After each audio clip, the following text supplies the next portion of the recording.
แล้วนะคนละมันไถคนค่าคนนั้นทั้งเงินคนนาคน50 กิโลบ่เดี๋ยวจะคนมาเล่นทั้งคนฮะเจออยู่ก้องนางการชายอยู่ก้องบอกอะไรใช่ป่ะเข้าไปเดี๋ยว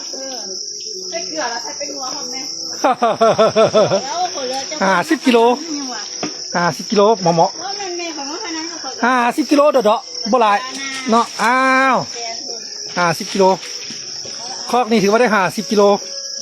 หรือว่า50 ป่ายพุ่นนี่ย่านบ่ายพุ่นน่ะย่างไก่ย่างกลายเนาะเก็บห่างก็ได้ครึ่งเดียวจริงก็ได้ครึ่งเดียวสิ30 บาทก็ได้ครึ่งเดียว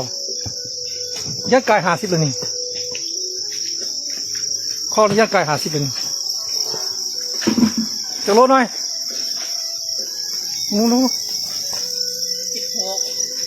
เกือบ16จังมาใส่มั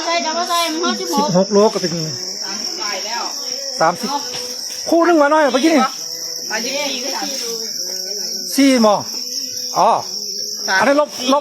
เป็นลบคู่ลบอย่างทียังไม่ลงอย่างเดียวเอาตัวนี้16เอาใส่ไป16อ้าว16ก็เป็น35 โลแล้วเอาได้ครึ่งหนึ่งเฮ้ยคัก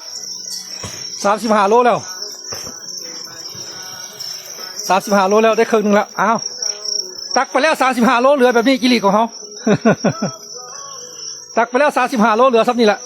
ยังมีโอ้ยขอบใจอาหารเสริมมินเนอร์ขอบใจอาหารเสริมมินเนอร์ไบโอติกเก็บไปแล้ว35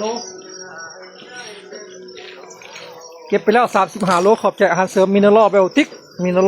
เป็นเหตุเลยขอบใจอาหารเสริมมินเนอร์ไบโอติกเนาะ